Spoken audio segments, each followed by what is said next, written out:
அனைவருக்கும் வணக்கம்.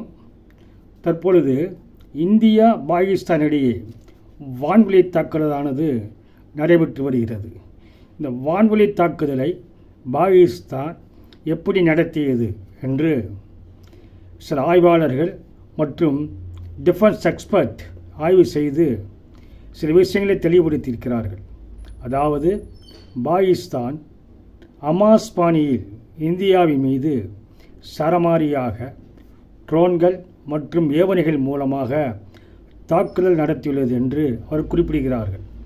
எப்படி என்றால், ஜம்மு காஷ்மீரில் தாக்குதல் நடந்த பொழுது அங்கு வெளியான வீடியோவை ஆய்வு செய்த அவர்கள் பாகிஸ்தானது ஹமாஸ் பாணியில் சரமாரியாக தொடர்ந்து ட்ரோன்களையும் ஏவுகணைகளையும் வீசி தாக்குதல் நடத்தியுள்ளது.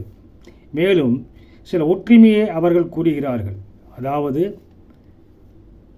2023 ஆண்டு அக்டோபர் மாதம் 7ஆம் தேதி தான் ஹமாஸானது இஸ்ரேலின் மீது சரமாரியாக வான்வழி தாக்குதலில் ஏவுகணைகளை ஏவி தாக்குதல் நடத்தியது. அதேபோல் இந்தியாவில் அதாவது இந்த மே மாதம் 8ஆம் தேதி 2025, அதாவது ஒரு நாள் வித்தியாசமாக இருந்தாலும் அதிலுள்ள சிமிலாரிட்டிஸ், அதாவது ஒற்றுமை என்ன என்பதை அவர்கள் விளக்கி சொல்லியிருக்கிறார்கள்.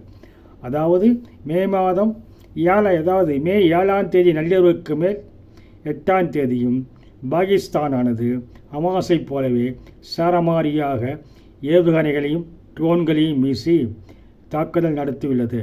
கிட்டத்தட்ட அவர்கள் சொல்கின்ற கணக்கு என்னவென்றால் 500க்கும் மேற்பட்ட ட்ரோன்களும் இங்கே ஏவப்பட்டுள்ளன. ஆனால் இவை அனைத்தும் வான்வெளியிலே தடுத்து நிறுத்தி இந்தியா முறியடித்து அவற்றை அழித்து விட்டது என்பது மிக குறிப்பிடத்தக்க அம்சமாகும். அவர்கள் முதலில் நாம் பைசரன் பள்ளத்தாக்கில் பாகிஸ்தான் தீவிரவாதிகள் அங்கிருந்து வந்து தாக்குதல் நடத்தியதற்காக மட்டுமே நாம் பாகிஸ்தான் உள்ளே சென்று அங்குள்ள 4 பயங்கரவாத முகாம்கள் மற்றும் ஆக்கிரமிப்பு காஷ்மீர் உள்ள 5 பயங்கரவாத முகாம்கள் மீது மட்டுமே நாம் தாக்குதல் நடத்தினோம். அதாவது எப்படி புரிந்து கொள்ள வேண்டுமென்றால், பயங்கரவாதிகள் இந்தியாவில் வந்து பைசரன் பள்ளத்தாக்கில் சுற்றுலா பயணிகளை 26 பேரை சுற்றி கொண்டனர். இதற்கான பயங்கரவாதிகள் அந்த அடிப்படையில் பாகிஸ்தான் உள்ளேயும் பாகிஸ்தான் ஆக்கிரமிப்பு காஷ்மீரிலையும் இந்த பயங்கரவாதிகள் முகாம்கள் மீது மட்டுமே தாக்குதல் நடத்தியது இந்திய இராணுவம். அதன் பிறகு பாகிஸ்தான் இதற்கு பதிலடி தர வேண்டும் என்பதற்காக இந்தியாவில் உள்ள பல்வேறு இராணுவ தளங்கள் மீது தாக்குதல் நடத்த 8ஆம் தேதியானது அவைகள் முயற்சி செய்தன. குறிப்பாக ஜம்மு காஷ்மீர் பகுதியில் மட்டும் 8 ஏவுகணைகளை அது வீசியுள்ளது. அதாவது சட்வாரி, சம்பா, ஆர்எஸ்புரா, அர்னியா போன்ற இடங்களில் இராணுவ தளங்களை குறிவைத்து 8 ஏவுகணைகளை அது அனுப்பிய பொழுது அது இந்தியாவின் வான் பாதுகாப்பு சிஸ்டமும் மற்றும் ஆகாஷ் ஏவுகணை போன்றவையும் அவை தடுத்து நிறுத்தி அழித்து விட்டன. அதில் எந்த விதமான சாதாரணமோ உயிர் பலிகளோ ஏற்படவில்லை. இது குறித்து டிஃபென்ஸ் எக்ஸ்பர்ட் பேசுவது என்னவென்றால், பாகிஸ்தான் தாக்குதலானது ஒரு நாட்டின் தாக்குதல் போல் அல்ல. பாகிஸ்தானானது ஒரு தீவிரவாத அமைப்பு போலவே இந்தியாவின் மீது தாக்குதல் நடத்துகிறது.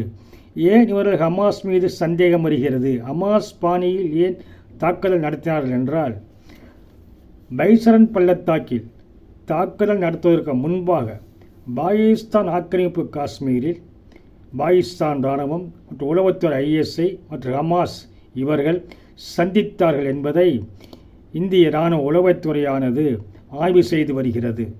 அதன் அடிப்படையில் தான் ஹமாஸுக்கும் பாகிஸ்தான் இராணுவம் மற்றும் ISI மற்றும் இங்கு தாக்குதல் நடத்திய பயங்கரவாதிகளும் ஒருங்கிணைந்து செயல்பட்டிருப்பார்கள் என்ற சந்தேகம் அன்றே வந்தது.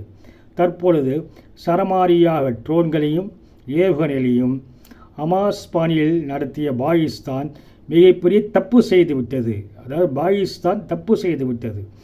ஏனென்றால் அத்தனையும் இந்தியாவின் இராணுவத்தின் வான் பாதுகாப்பு சிஸ்டமும் ஏவுகணைகளும் அவற்றை நடுவானிலேயே தடுத்து நிறுத்தி அழித்துவிட்டன.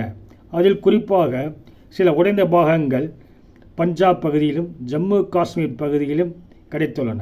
இதைத் தவிர ராஜஸ்தானில் ஜெய்சால்மர் பகுதியில் பாகிஸ்தானிலிருந்து வந்த F-16 விமானம் வீழ்த்தப்பட்டதாகவும் அதிலிருந்து ஒரு விமானி வெளியே வருகின்ற பொழுது அவர் கைது செய்யப்பட்டுள்ளார் என்ற தகவல் வெளியாகியுள்ளது.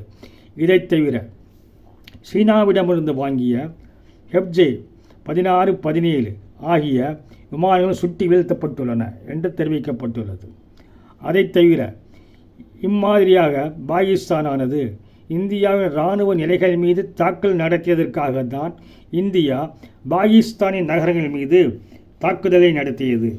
கிட்டத்தட்ட 10 நகரங்கள் மீது தாக்குதல் நடத்தியுள்ளது. அதில் குறிப்பாக லாகூர், இஸ்லாமாபாத், கராச்சி, ராவல்பிண்டி, பகல்பூர், குஜரன்வாலா, சக்பல், மியான்வலி, சோர் போன்ற இடங்களிலே எப்படியான தாக்குதல் நடத்தியது என்றால், பாகிஸ்தான் எப்படி இந்தியாவின் இராணுவ நிலைகள் மீது தாக்குதல் நடத்தியதோ அதேபோல் இந்தியாவும் அந்த 10 இடங்களில் பாகிஸ்தானின் வான்வழி பாதுகாப்பின் மீது மட்டுமே தாக்குதல் நடத்தியுள்ளது.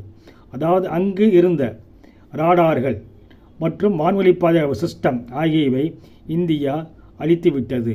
வேறு இராணுவ தளங்கள் மீதோ அல்லது பொதுமக்கள் மீதோ இராணுவ வீரர்கள் மீதோ எந்த இடத்திலும் தாக்குதல் நடத்தாமல் இந்தியா பதிலடி தாக்குதலை மட்டுமே கொடுத்து வருகிறது. எனவே பாகிஸ்தான் செய்த மிகப்பெரிய தவறு, அதாவது பயங்கரவாதிகள் இந்தியாவில் பூந்து தாக்குவதற்காக தான் இந்தியா பாகிஸ்தான் உள்ளே நடந்து தாக்குதல் நடத்தியது. அதற்கு பதிலடியாக எதற்காக பாகிஸ்தான் இந்தியாவின் இராணுவ நிலைகள் மீது தாக்குதல் நடத்த வேண்டும்?